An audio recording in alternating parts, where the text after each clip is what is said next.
สีเปลี่ยนหวานฮะ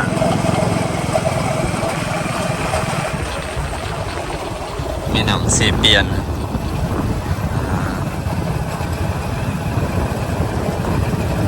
แม่น้ำแห่งนี้แหละเป็นที่จัดงานของชาวบ้านใหม่ในอาทิตย์ก่อนงานแข่งเรือ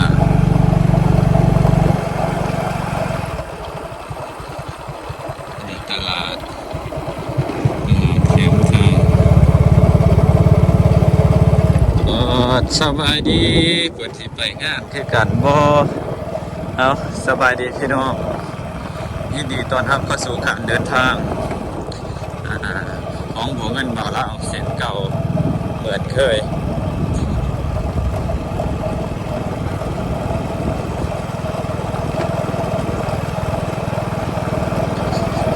ตอนนี้หัวเงินอยู่ที่หมู่บ้านสมองเก่าเนาะบ้านสมองเก่าเป็นอีกฝากหนึ่งของแม่น้ำเซเปียนบ้านสมองเก่าก็เป็นหมู่บ้านห้างหรือว่าบ้านสมองเก่าที่ถูกผลกระทบจากเครื่องแตกในสมัย 2018 นั่นแหละพี่น้องแต่ว่าปัจจุบันนี้เขาเจ้าเริ่มมีการก่อสร้างเส้นทางภายในบ้านโอ้บ้านเขาเลยโอ้เส้นทางกระชิบประมาณนี้นะบางกับบางหลังก็มีคนมาอาศัยอยู่บางหลังก็ปล่อยให้ล่างอีกจังสีนี่แหละถึงเจ้าพี่น้องบางหลังก็ยังบ่มีคนอยู่เนาะส่วนหลายจะบ่มีคนอยู่จะเป็นบ้านบ้างแต่ว่าเส้นทางนี่เขาจะเริ่มเฮ็ดใหม่เลยเขาตะคอยขี่เพราะว่าเป็นก้อนหินอันนี้เริ่มมีคนมาอยู่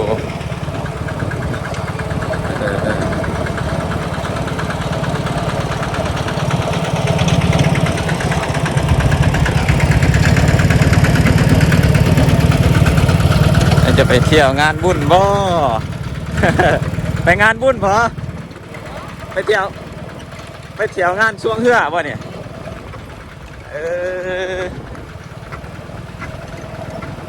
ไหนจะไปเที่ยวงานช่วงเฮือ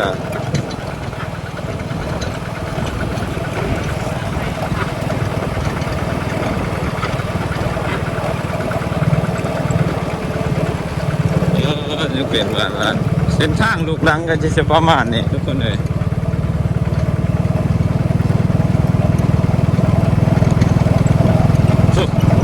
รถกระบะเขียนตามหาเมีย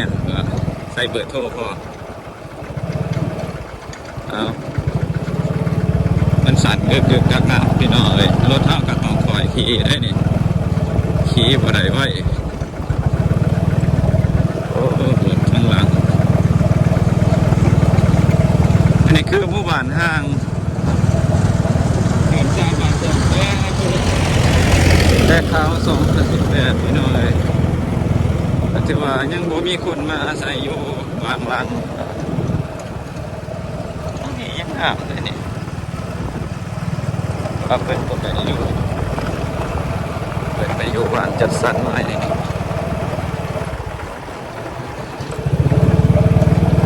หลังนี้ก็งามโคตรงามเลยลงทุนเฮ็ดโอ้ตัวเบิดเงินเนี่ยหลายเติมหลายพอสมควรนะเอ้านี่เฮ็ดบ่ได้หรือซ้ำนี่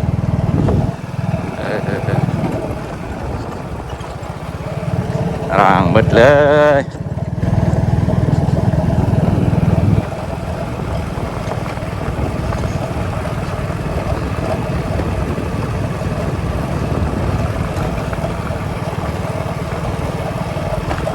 ฝากอีกฝากหนึ่งหมู่บ้านบ้านไม้เขาก็แนมเห็นพี่น้องมันกันเพียงแต่แม่น้ำนะอยู่ฝากแม่น้ำอีกเบื้องหนึ่งหมู่บ้านนี่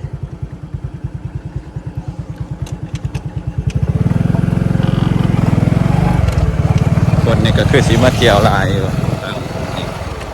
โอ้เครื่องเต็มแต่ว่าเขตนอกเขตชนบทเนี่ยก็สิแบบเนี่ยแหละทุกคนหน่อยขี้ฝุ่นขี้ง่ายก่อนสิหอดจุดใดจุดหนึ่งในจุดหมายนี่โอ้บ่ให้เว้าก็หลังนี่ยังงามเนาะยังดี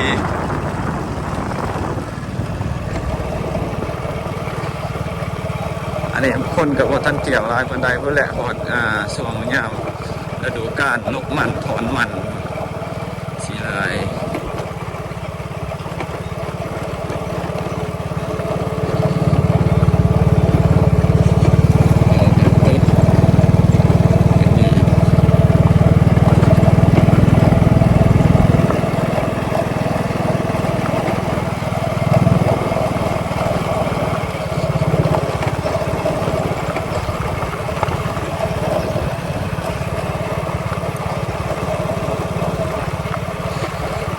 ต้นนั้นเอาไปนะโดนเติบพี่น้องต้นปี2024เนาะ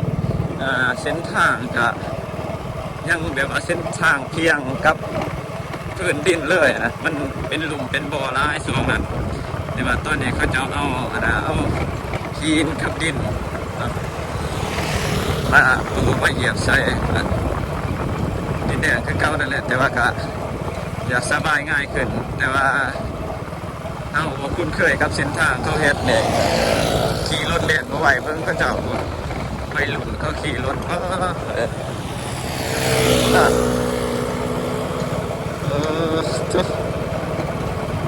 เบื้องเขาขี่รถพวกเขาขี่ซ้ำเต่า เขาขี่ของมันไหวเอาขึ้นยานแต่รถเท่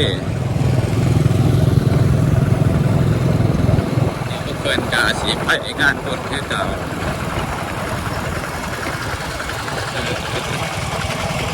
แล้วก็ขี่ซ้ำรถไฟได้ไป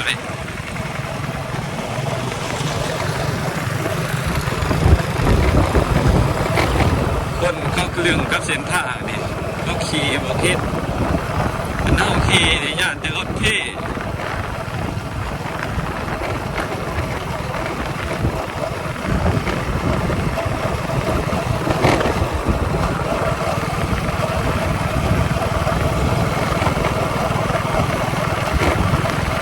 ท่านหอดอยู่ปลายทาง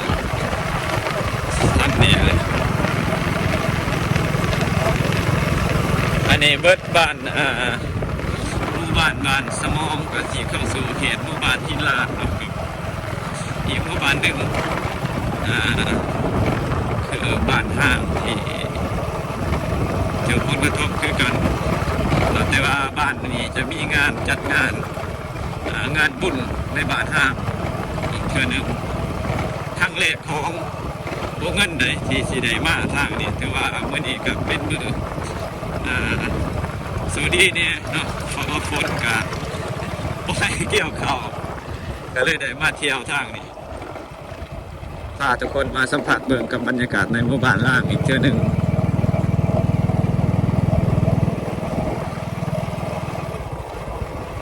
ขวา30 ฟีต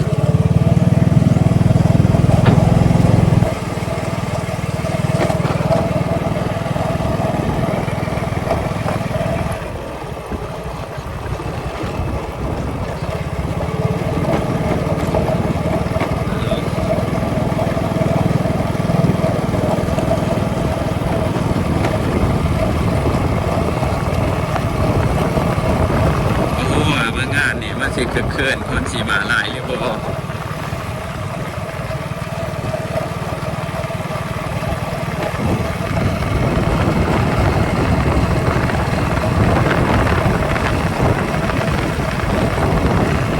เดี๋ยวนี้แต่ว่ามีแต่ส่วนเกิดซาจะมากออกกันนะ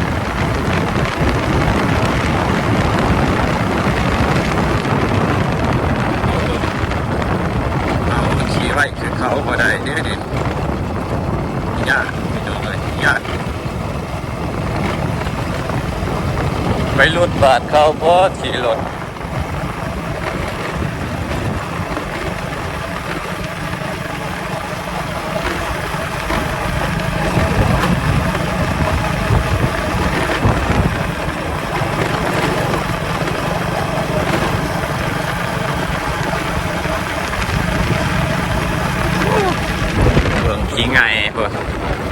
ก็ขี่รถจักรแล้วรถใหญ่จักสิช่องใดขนาดรถจักรยังไงกุ้งป่ะนะ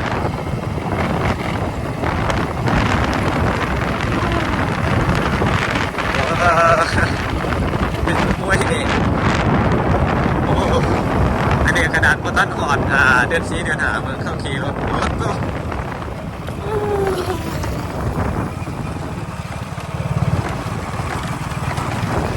แทบยังไม่เห็นเด้อโอ้ยขนาดเขาขี่รถเอาในยังบกล้าขี่ไว้ซ้ำเขา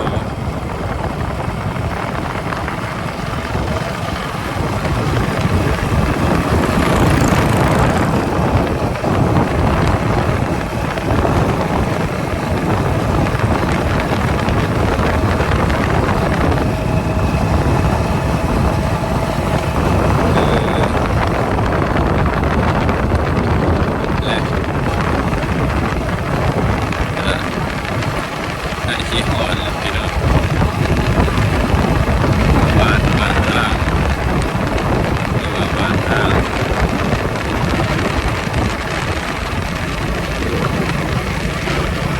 ช่วยเนี่ยไปเข้าเขาก่อสร้างเนาะคิดว่ามีนาน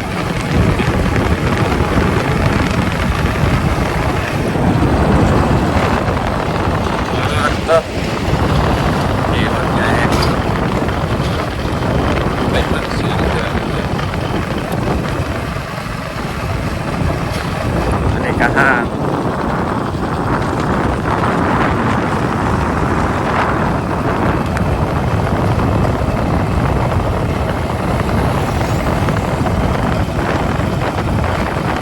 บ่เห็นอย่างเลยไง